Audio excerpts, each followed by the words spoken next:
One of the biggest archaeological discoveries of recent times is being celebrated by a team at the University of Leicester.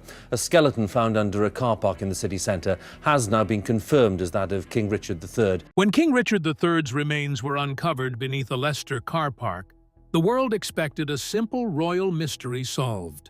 But the evidence that emerged has left historians and scientists whispering. Centuries-old secrets hidden in the past are now under the spotlight, raising questions that could change everything we thought we knew about the Plantagenet line. What they discovered is shocking, puzzling, and far stranger than anyone could have imagined. The king in the car park and the double-edged truth. The story of King Richard III has always been wrapped in mystery and controversy. He was the last king of the Plantagenet dynasty, dying in 1485 at the Battle of Bosworth Field. His death marked the end of his family line and the beginning of the Tudor era. Historical accounts describe the way his body was treated after the battle as cruel and humiliating. His remains were taken to Leicester, stripped and buried in Greyfriars Church. Over time, the friary itself was destroyed during the dissolution of the monasteries, and eventually, the exact location of Richard's grave was lost.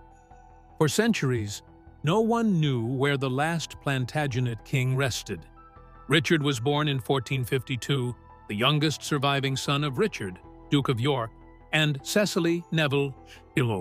His early life was marked by the violent political turmoil of the Wars of the Roses, a series of battles between the rival houses of York and Lancaster. As a member of the Yorkist faction, Richard was involved in the military and political struggles that shaped England in the 15th century. He was well educated for his time and trained in military strategy, governance, and law. Over the years, Richard earned a reputation as a loyal and capable leader, particularly after he was appointed Lord Protector of the realm for his young nephew, Edward V. Richard's reign as king, though brief, was full of challenges.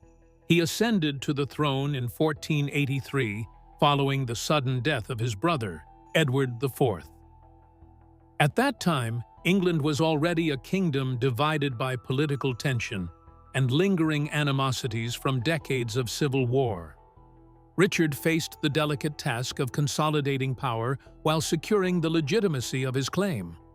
His rule was controversial. He was accused of eliminating rivals, including the disappearance of his nephews, known as the Princes in the Tower. While historians debate his role in their fate, Richard's actions were viewed as ruthless by some contemporaries and later painted as villainous by Tudor propagandists. Despite these controversies, he introduced significant reforms, particularly in law and government administration, and sought to strengthen the justice system to protect ordinary citizens from corruption and abuse. The search for Richard III remained dormant until the early 21st century, when Philippa Langley, a determined historian and member of the Looking for Richard campaign, stepped forward. Langley was driven by a conviction that Richard had been misrepresented for centuries. He was painted as a cruel villain, not only by Shakespeare, but also by Tudor historians. Langley believed the real man was more complex, possibly sympathetic, and that his story deserved to be told accurately. Her belief in this version of history fueled an obsession that would eventually change everything. She meticulously studied historical maps, explored old documents, and became convinced that the king might be buried beneath a modern car park in Leicester. To most people, it was just a mundane city parking lot, but to Langley, it was a window into the past. Her persistence eventually persuaded the University of Leicester to allow a careful archaeological excavation of the site. Ground-penetrating radar surveys and detailed mapping identified areas of interest under the asphalt. When the team began digging, no one could have predicted the impact of what they would find. On the first day, they uncovered a skeleton. Archaeologists immediately noticed its unusual characteristics. The remains belonged to an adult male, estimated to be between 30 and 34 years old. The spine showed severe scoliosis that had begun in adolescence, causing one shoulder to rise higher than the other. This detail matched contemporary accounts of Richard's appearance, the man described as having an uneven shoulder. Further examination revealed multiple wounds on the skeleton. The skull bore injuries consistent with battle trauma, and other peri-mortem wounds suggested a violent death, matching historical reports of Richard's fall at Bosworth. Scientists also conducted isotope analysis on the bones to learn more about the man's diet. The results were striking. The chemical signatures in the bones indicated a rich, high-status diet, consistent with what one would expect from a king. Radiocarbon dating confirmed that the skeleton belonged to someone who died in the late 15th century. Every piece of evidence pointed toward one conclusion: this could very well be Richard III. The discovery was not only a scientific triumph, but also a cultural moment. It reopened debates about Richard's reign, his character, and the biases of historical sources. The evidence suggested a man who was both shaped by and a shaper of turbulent times, a king who had risen in an era defined by warfare, political intrigue, and dynastic ambition. This skeleton, hidden beneath a modern car park, offered a tangible link to the last Plantagenet king, transforming centuries of speculation into a story grounded in physical reality, one that continues to fascinate historians, scientists, and the public alike. Yet, even as the king's body was finally found, the story became more complicated. The genetic evidence revealed unexpected details about his ancestry and health. It raised questions about assumptions historians had made for generations. The perfect match and the impossible break. The confirmation of Richard III's identity would rely not only on archaeology, but also on the fragile strands of ancient DNA. Extracting DNA from a skeleton that had lain for over 500 years presented extraordinary challenges. Over time, DNA fragments, degrades, and becomes contaminated. Tiny amounts of genetic material are easily overwhelmed by modern DNA, so extreme care is required. The team, led by Dr. Turi King at the University of Leicester, worked in high-sterility laboratories. These labs were comparable to the clean rooms used for spacecraft, where even the smallest contaminant could ruin results. Samples were taken from a tooth and a long bone, which are known for their ability to preserve DNA better than other parts of the skeleton. Every step had to be painstakingly precise to protect the integrity of the ancient material. The team focused on two types of genetic markers: mitochondrial DNA and Y chromosome DNA. Mitochondrial DNA is inherited only from the mother, passing almost unchanged from generation to generation. Y chromosome DNA, on the other hand, is inherited from father to son along the male line. Both systems are invaluable for tracing ancestry. The mitochondrial DNA allows researchers to follow the maternal lineage with remarkable stability, while the Y chromosome traces paternal lines, revealing patterns that can reach back centuries. These two genetic systems would become the key to unlocking the identity of Skeleton 1. The first breakthrough came from the maternal side. Genealogists traced living female line descendants of Richard III's older sister, Anne of York. Among these descendants were Michael Ibsen and Wendy Duldig. The mitochondrial DNA from Skeleton 1 was compared to theirs. The results were extraordinary. The sequence from Skeleton 1 matched perfectly with Michael Ibsen's and showed only tiny differences from Wendy Duldig's, consistent with the number of generations separating them.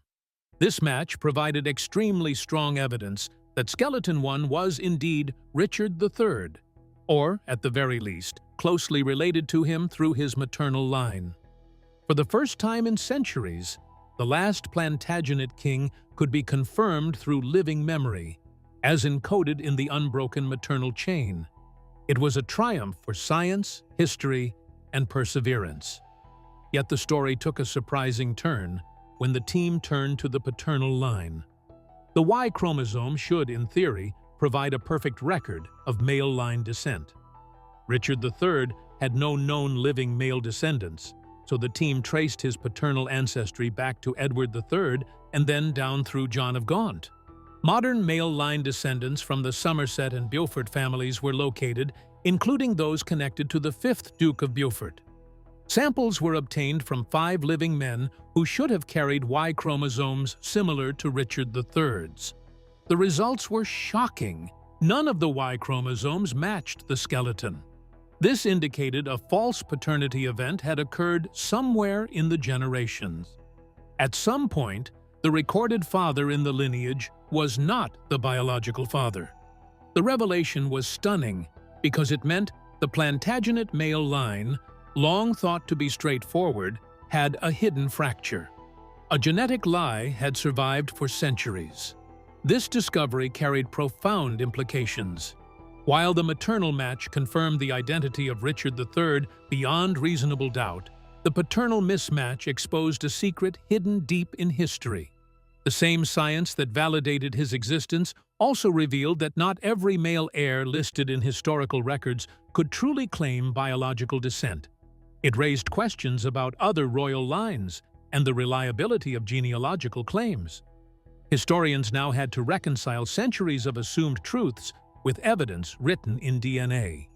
What had been considered a clear male lineage was suddenly uncertain, and the integrity of one of England's most famous dynasties appeared compromised.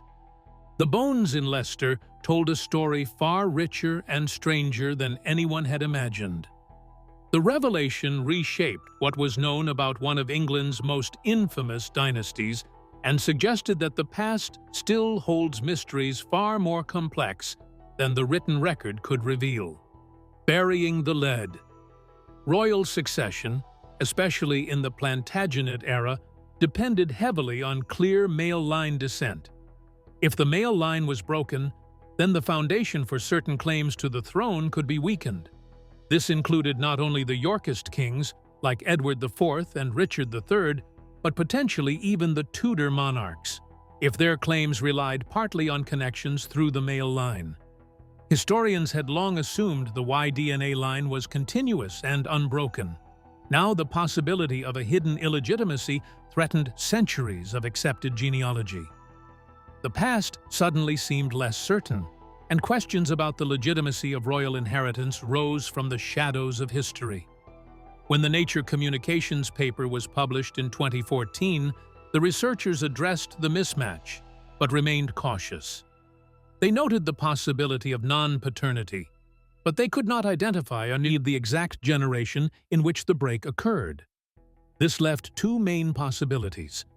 The first was that the break happened after Richard III, somewhere in the Somerset line.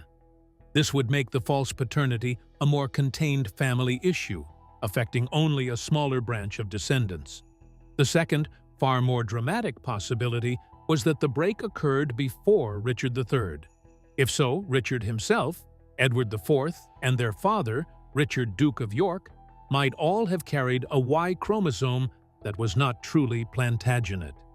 The authors presented both scenarios as plausible, but did not highlight the more explosive interpretation.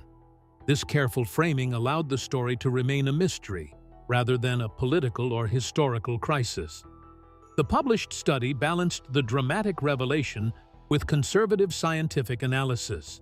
False paternity events are statistically common, occurring in approximately 1 to 2% of generations, according to historical estimates. Across 19 generations, this rate made it quite plausible that a non-paternity event could have happened somewhere in the Plantagenet line. By combining archaeological, isotopic, and genetic evidence, the team produced a Bayesian analysis showing a 99.999% probability that Skeleton 1 was indeed Richard III. This careful approach reassured the public and the scientific community that the identity of the king was almost certainly confirmed, while the deeper implications of the male line break were treated more cautiously. In effect, the researchers had buried the lead. The headline of the story was the incredible discovery of the king beneath a car park, and the confirmation through maternal DNA. The subtler story of a fractured male line was tucked into careful scientific wording, acknowledged but not sensationalized. The world celebrated the triumph of archaeology and genetics, marveling at the resurrection of a long-lost monarch. Yet beneath the excitement, a hidden scandal lingered. The skeleton beneath the car park had told its first story, but its DNA whispered a second. One story confirmed a king, the other threatened to rewrite history. The 2025 reanalysis and the control sample. Whispers began circulating in 2025 that the story of Richard III and his mysterious DNA was far from over. Rumors spoke of a secretive project known among historians and geneticists as the Royal Bloodline Genomic Reanalysis Project. Over the decades, technology had advanced in ways that earlier scientists could only dream of. Long-read sequencing, single-molecule, real-time sequencing, and sophisticated proteomic and epigenetic techniques had matured. These methods allowed researchers to reconstruct highly degraded ancient DNA with unprecedented accuracy. Where once the tiniest contamination could cast doubt, new techniques could detect even subtle damage patterns and confirm Y chromosome sequences with far more confidence. The whispers suggested that the team was ready to revisit Skeleton 1 and the Plantagenet male line with tools powerful enough to reveal secrets that had eluded generations. The central goal, according to the rumors, was nothing less than the holy grail of Plantagenet genealogy, a control Y chromosome sample from a reliably documented male line ancestor who predated any suspected break in the lineage. Historians whispered that John of Gaunt, son of Edward III and buried in Westminster Abbey, was considered the tiebreaker. If a sample could be obtained from him, even in the tiniest form, perhaps a fragment of bone or tooth, or even proteins preserved in the surrounding matrix, the Plantagenet male Y chromosome could finally be reconstructed with certainty. Getting permission to sample such royal remains would be a Herculean task in real life, but rumors suggested that heritage authorities were intrigued enough by the promise of historical insight to allow controlled, minimally destructive sampling. The rumors were tantalizing. The reconstructed Y chromosome sequence appeared flawless and unbroken. The canonical Plantagenet male line at last visible in genetic form. The team then compared this reference against the Y chromosomes of modern male line descendants from the Somerset family and other lines tracing back to Edward III. The results, whispered in academic corridors and online forums, were astonishing. The Somerset descendants matched perfectly, confirming that their lineage preserved the authentic Plantagenet Y chromosome. The whispers concluded with the chilling thought that history was never fully safe in its textbooks or archives. Some secrets could sleep for centuries. But with each advance in science, even the most carefully buried truths could be dragged into the light. The Plantagenet tree had been shaken once, and rumor suggested it might shake again. The historical spotlight falls on Cecily Neville. The whispers of modern genetics have thrown a long-forgotten figure into the spotlight. Cecily Neville, mother of kings. For centuries, she was remembered as the formidable and pious Duchess married to Richard, Duke of York, mother of Edward IV and Richard III, and a matriarch of the Yorkist line. She was revered as the Rose of Raby, a noblewoman whose loyalty and political acumen were praised by contemporaries. Yet, according to circulating rumors from 2025, the genetic reanalysis of the Plantagenet male line might be casting her in a dramatically different light. Rumors from the 15th century began to surface in modern discussions. During the Wars of the Roses, York's rivals whispered that the Duke of York might not have been the biological son of his father, Richard of Konigsberg. Chroniclers of the period noted that Cecily Neville may have had an affair while her husband was away on military campaigns. Some accounts even named an Archer Blayborn as the alleged father. Though these stories were long dismissed as political smears, aimed at undermining Yorkist legitimacy. For centuries, historians treated these tales as rumor and propaganda, the kind of gossip that surrounded royal families in turbulent times. This reinterpretation reframes Cecily Neville's historical role. For centuries, she was the dutiful wife, the wise mother, and the linchpin of the Yorkist dynasty. Now, the genetic evidence suggests she may have been involved in a non-paternity event. Whether this was the result of an affair, a strategic exchange of children, or some other maneuver lost to history remains unknown. The truth of her actions, concealed by time and political necessity, might never be fully recoverable. Yet, the genetic data hints that the bloodline she produced did not match the canonical Plantagenet male lineage. The implications are extraordinary. If the Duke of York was not a biological Plantagenet male, then neither Edward IV nor Richard III carried the true Plantagenet Y chromosome. The legitimacy of the Yorkist claim to the throne, long assumed to be certain, could have rested on a hidden deception. Every political alliance, every war strategy, and every claim of divine right that fueled the Wars of the Roses might have been influenced by a lineage that was not entirely genuine. The very foundation of 15th-century English politics may have been built on a secret that Cecily Neville carried alone. The whispers and rumors converge to suggest a startling possibility. The Queen Mother, who had long been celebrated as a symbol of strength and virtue, may have been the linchpin of a quiet but profound historical deception. The Wars of the Roses, with their shifting allegiances, bloody battles, and relentless intrigue, could have been fueled by a truth that only modern genetics is now beginning to uncover. Cecily Neville's role in history may never be seen the same way again. The political and dynastic turmoil of the 15th century may have rested on a lie. The Plantagenet tree, the battles, and the crowns may all have been influenced by blood that was not what it appeared to be. One woman's actions, hidden in the mists of time, could have shaped the course of history in ways no chronicler ever recorded. The revelation is as haunting as it is fascinating. History itself may have been written around a secret concealed within a single lineage, waiting centuries for science to illuminate it. Implications for the Wars of the Roses. If the 2025 reanalysis and the whispers of genetic truth are correct, then the Wars of the Roses may have been fought over a lie. The implications of a break in the Plantagenet male line reach deep into history. Richard, Duke of York, father of Edward IV and Richard III, may not have been a biological Plantagenet male.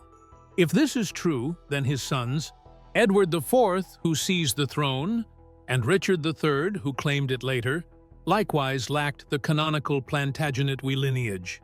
Every claim of divine right, every argument for superior royal blood, would have been undermined by a hidden genetic reality. The very foundation of the dynastic conflict, the struggle between York and Lancaster, may have rested on blood that was not what it appeared to be.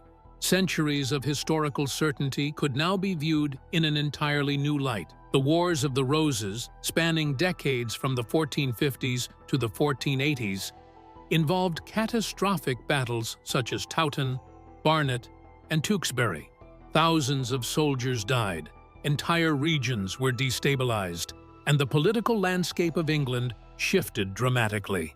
According to the rumors surrounding the genetic reanalysis, this bloody struggle may have been fought not for rightful claim or superior lineage, but over a line of descent that was fundamentally flawed. The Yorkist kings may have believed in their claim as absolute truth, while in reality, the Y chromosome evidence suggests it was a delusion. If the war's central cause, the Yorkist claim, was based on falsehood, then decades of violence and suffering may have been fueled by a secret that only modern science is now able to reveal. The rumors have also sparked new and chilling theories about Cecily Neville. Some speculate that she may have orchestrated a peasant-born son scheme, a hidden maneuver designed to secure a male heir. This could have been a baby swap, a clandestine adoption, or some other politically motivated intervention. In this version of history, Cecily emerges not only as a matriarch, but as a master strategist who understood the stakes of male line succession. By ensuring her sons were recognized as Yorkist heirs, she may have wielded immense influence behind the scenes, possibly shaping the course of English history through an act that remained concealed for centuries. Alternatively, the break in the male line could have been the result of a more mundane but no less consequential affair. Perhaps an unknown biological father entered the picture, and the secret was carefully maintained. The political consequences of this single hidden truth would have been far greater than any personal scandal. Every battle, every claim to the throne, and every alliance could have been influenced by a genetic twist that no one at the time was aware of, or that only a few knew to exploit. The psychological dimension adds another layer of intrigue. Cecily Neville, if aware of the truth, may have carried the secret throughout her life, knowing that her children's legitimacy and her own influence depended on the continued belief in their Plantagenet blood. The implications of this rumor-based genetic insight are both terrifying and fascinating. If the royal bloodline was potentially fraudulent, it raises immediate questions. Who knew? Did contemporaries sense the break in lineage? Was it whispered among courtiers, used as subtle leverage, or hidden entirely to avoid political upheaval? Could someone have attempted to exploit the secret during the wars, manipulating allegiances or sowing discord among Yorkist supporters? The possibilities are endless, and the truth may be buried forever beneath layers of history, propaganda, and political calculation. The revelation reframes the Wars of the Roses not merely as a dynastic struggle, but as a saga of deception and concealed truths. The fight for the English throne, once framed as a battle over rightful inheritance and superior blood, may have been fueled by a lie encoded in DNA, waiting for modern science to bring it to light. History itself becomes a suspenseful story, where the most consequential battles might have been fought for reasons no one at the time fully understood. The Yorkist claim, the wars and the crowns may have rested on a secret carried silently by one woman. The blood that shaped kingdoms might have been something entirely different than what was believed. The past, it seems, is not only written in chronicles and letters, but hidden deep in the genetic code, waiting for someone to uncover it. The whisper lingers. If this secret existed, who used it? Who suspected it? And who might have died believing in a crown built on blood that was not real? Richard III's dark motivations and the unthinkable act. The story of Richard III takes a darker turn when the whispers of genetic truth are considered. If the Plantagenet male line was compromised in his father's generation, then Edward's inheritance was not as solid as history long assumed. Some rumors suggest he may have suspected the contamination of his bloodline, though he concealed it for political survival. Richard, as his brother, would have lived in the shadow of this uncertainty. He may have known or discovered the instability of his own lineage, whether during Edward's reign or after his sudden death in 1480. 3. Richard's historical claim, centered on the alleged pre-contract between Edward IV and Lady Eleanor Butler, takes on a new, sinister dimension in this retelling. Traditionally, Richard used this pre-contract argument to declare Edward's children illegitimate, thereby clearing his own path to the throne. In this speculative narrative, Richard's motivations may have been even more personal. It was not merely ambition driving him. If Richard believed his father's Y chromosome was not true Plantagenet, then his own legitimacy rested on uncertain ground. By questioning Edward's marriage and his children's status, Richard could have been seeking more than the crown. He could have been attempting to safeguard the narrative of bloodline purity, to reassert his own place as the rightful heir to a lineage now known to be flawed.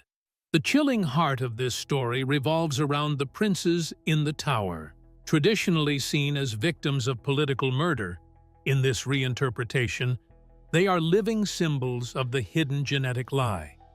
If Richard believed that the contamination in the male line could pass through the Yorkist line, the children of Edward IV represented the continuation of that perceived impurity. Some whispers suggest that Richard's obsession may have become pathological. The disappearance of Edward's sons may have been more than a quest for power. In this narrative, it could have been an act of bloodline purification. By removing the princes, Richard may have been attempting to eliminate what he saw as living proof of the tainted lineage, to reset the narrative, and to forge a new beginning unspoiled by the hidden deception in his family tree. The speculation paints a picture of a man broken by the revelation of truth. Richard III emerges not merely as a usurper or a tragic villain, but as someone confronting the terrifying reality that the foundations of his world were unstable. He may have realized that his father's line was false, that his brother's claim was uncertain, and that generations of ambition, war, and kingship had been built on a secret no one dared admit. If these rumors are to be believed, his final actions were driven not solely by ambition or cruelty, but by desperation. They may have been an attempt to rewrite the bloodline myth, to erase the deception that had shaped the Yorkist dynasty for centuries. The story leaves a haunting question. What if Richard's reign was not only about claiming power, but also about confronting the lie at the heart of his family?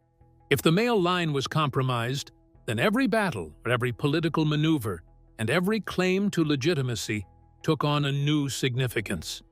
The prince's disappearance may have been the ultimate expression of this confrontation, a grim attempt to control the narrative of bloodline and legitimacy.